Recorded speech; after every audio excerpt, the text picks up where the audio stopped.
Yeah, I know. I work closely with some of the high ups, man, and from what I know, that it's probably that's the closest out of all the names I mentioned. I think that's the closest.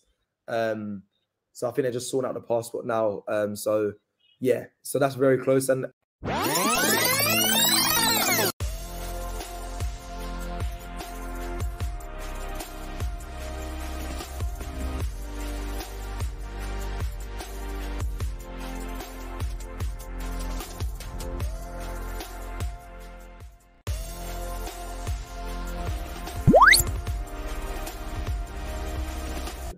yeah, man, that is it. And last segment, we can't have you here and not talk about the Reggae Boyz.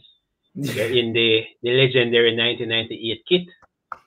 So as a Jamaican in the UK, yeah, you'll be seeing the national team grow. You know, we're now into the semi-finals of the Nations League, and we're playing the Copa America. We're playing the Copa America next year. Thoughts on that? It fills me. It fills me with pride. I'll be real. I'm very, very proud to represent Jamaica, and in the sense of in the sense of the footballing side, the Reggae Boyz, the JFF. It just, do you know what it is with me? Yeah, you see the Caribbean, you see Jamaica. It's such a small island.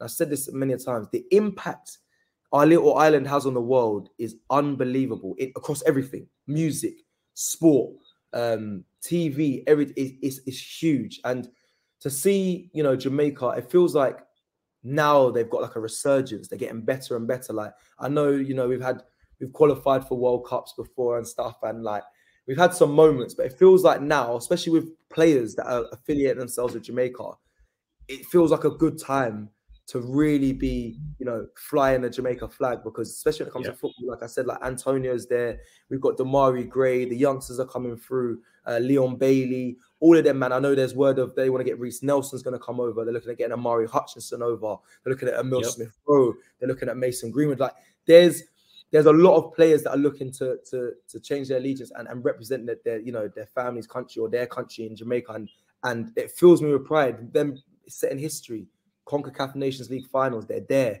Like, I'm so proud. Even the women, look what the women did as well.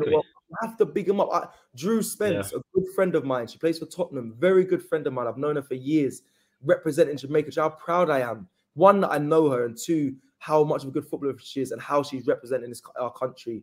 Bro, I'll be honest, it fills me with pride. And yes, I'm an England boy, as some would say when I was over in Jamaica, and I understand that I was born here. But after what I saw the Euros and how they were racially abused, I just feel like when I went to Jamaica, the connection there, listen, it's only right. And I hope we do big things in the future, because it'll be amazing to see us go far in a World Cup one year. Or listen, it would fill me with so much pride, man. So yeah, man, it's looking good for the future, man. And you mentioned Reece Nelson. We are aware that he has Jamaican heritage. Tell the fans, how good is Reece Nelson, and what are the chances of him representing Jamaica? I think it's very close to representing Jamaica. I think they're just sorting out the passport. Yeah, he is. I don't know if I should be allowed to say it. Yeah, go right ahead. Yeah, I know. I work closely with some of the high ups, but and from what I know, that it's probably that's the closest out of all the names I mentioned. I think that's the closest. So I think they're just sorting out the passport now. So yeah, so that's very close. And how good of a player he is. Listen, when he was coming through, he was dubbed to be better than everyone. Saka's. Wow, even better than Saka? Yeah. He was the one being spoken about by the highest. If you ask anyone, not many people know, but yeah, people at the club, the scouts that scouted him. I have a friend who used to coach him. And he said, yeah, they were raving about him. Absolutely raving. The most technically gifted player out of everyone, over Saka, all of those young boys, Willock, all of them, man. He was the standout. So yeah, but he had a bit of, I don't know what happened. He went a bit quiet. I don't really know what happened through that time. I think some things personally was going on, because we didn't see much of him when the Sakas and the Martinellis were coming through, and Emil Smith Rose. But he's an amazing talent, and he still is. Even recently, when he's been making his appearances, you can see he's a very good player. I just feel he needs a run of games. He needs I don't know, a confidence boost. I feel like if he comes to Jamaica, B's a mainstay and represents, you know, that'll build him with confidence. And yeah, I think it'll be really good for him. But Reece Nelson is a baller, man. And he's still young, and he'll do so much for Jamaica, man. I just hope we can keep signing these players and bringing them through, because yeah, like I said, Jamaica, a small island, but we produce enough talent. Don't ever get it twisted. So yeah. Yeah, and you're on the ground in the UK. You know, you must have seen or heard about, you know, thousands of players. Talk to us about the quality in the different leagues of players that have Jamaican heritage. The quality of different leagues. So I've seen a lot. Like obviously, like last week I was watching Cavalier FC, and it's very physical, very physical. So the level was good, but the level of like just Jamaican players or players in general in the Premier League is second to, bro.